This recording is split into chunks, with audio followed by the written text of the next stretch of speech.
ગુજરાત ન્યૂઝમાં આપનું સ્વાગત છે। સમાચારમાં વાત કરીએ તો મુખ્યમંત્રી ભૂપેન્દ્ર પટેલે 7મા રાષ્ટ્રીય પોષણ માહ 2024નો ગાંધીનગરથી રાષ્ટ્રવ્યાપી પ્રારંભ કરાવ્યો। મુખ્યમંત્રી ભૂપેન્દ્ર પટેલે 7મા રાષ્ટ્રીય પોષણ માહ 2024નો રાષ્ટ્રવ્યાપી પ્રારંભ ગાંધીનગરથી કરાવતા સ્પષ્ટપણે જણાવ્યું કે રાષ્ટ્રીય પોષણ અભિયાન માતા અને બાળ સ્વાસ્થ્ય સાથે જોડાયેલી આખી ઇકોસિસ્ટમમાં બદલવાનો નવતર અભિગમ બન્યું છે। મુખ્યમંત્રીએ આ સંદર્ભમાં કહ્યું કે સહી પોષણ દેશ રોશનના ધ્યેય સાથે માતા અને બાળકના સુપોષણ અને સ્વાસ્થ્ય તંદુરસ્તીથી વિકસિત ભારત એટ 2047નો વડાપ્રધાન નરેન્દ્રભાઈ મોદીનો સંકલ્પ સાકાર કરવામાં પોષણ માહ મહત્વપૂર્ણ બનશે।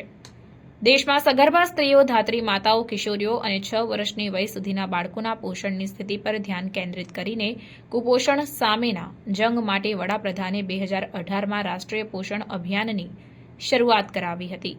દર વર્ષે સમગ્ર સપ્ટેમ્બર મહિનાને પોષણ માહ તરીકે ઉજવવાની આ પરંપરાની 7મી શ્રેણીનો મુખ્યમંત્રી ભૂપેન્દ્ર પટેલે ગાંધીનગરમાં કેન્દ્રીય મહિલા બાળ કલ્યાણ મંત્રી અન્નપૂર્ણા દેવીની પ્રેરક ઉપસ્થિતિમાં શુભારંભ કરાવ્યો હતો। 7મા તબક્કાના આ પોષણ માહની ઉજવણી દેશભરમાં એનિમિયા નિવારણ, ગ્રોથ મોનિટરિંગ, ટેકનોલોજીના ઉપયોગથી સુશાસન અને પારદર્શિતા દ્વારા કાર્યક્ષમ સેવા વિતરણ, પોષણ ભી પઢાઈ ભી અને પૂરક આહારની થીમ સાથે થવાની છે।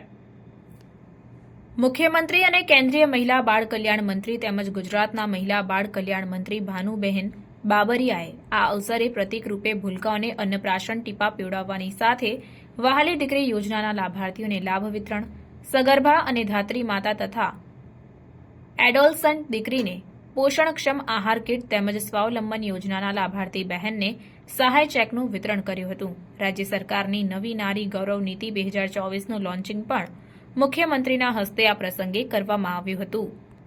ત્યારે આયોજિત આ કાર્યક્રમમાં મહેસાણાના સાંસદ હરિભાઈ પટેલ, ગાંધીનગર મહાનગરપાલિકાના મેયર મીરાબેન પટેલ, ધારાસભ્ય સર્વ રીટાબેન પટેલ તથા જયંતિભાઈ પટેલ, ગાંધીનગર જિલ્લા પંચાયતના પ્રમુખ શિલ્પાબેન પટેલ, ગુજરાતના આઈસીડીએસ કમિશનર રણજીતકુમારસિંહ ઉપરાંત ભારત સરકાર તેમજ ગુજરાત સરકારના મહિલા અને બાળ વિકાસ વિભાગના ઉચ્ચ અધિકારીઓ, કર્મચારીઓ, આંગણવાડી કાર્યકરો તેમજ લાભાર્થીઓ ઉપસ્થિત રહ્યા હતા।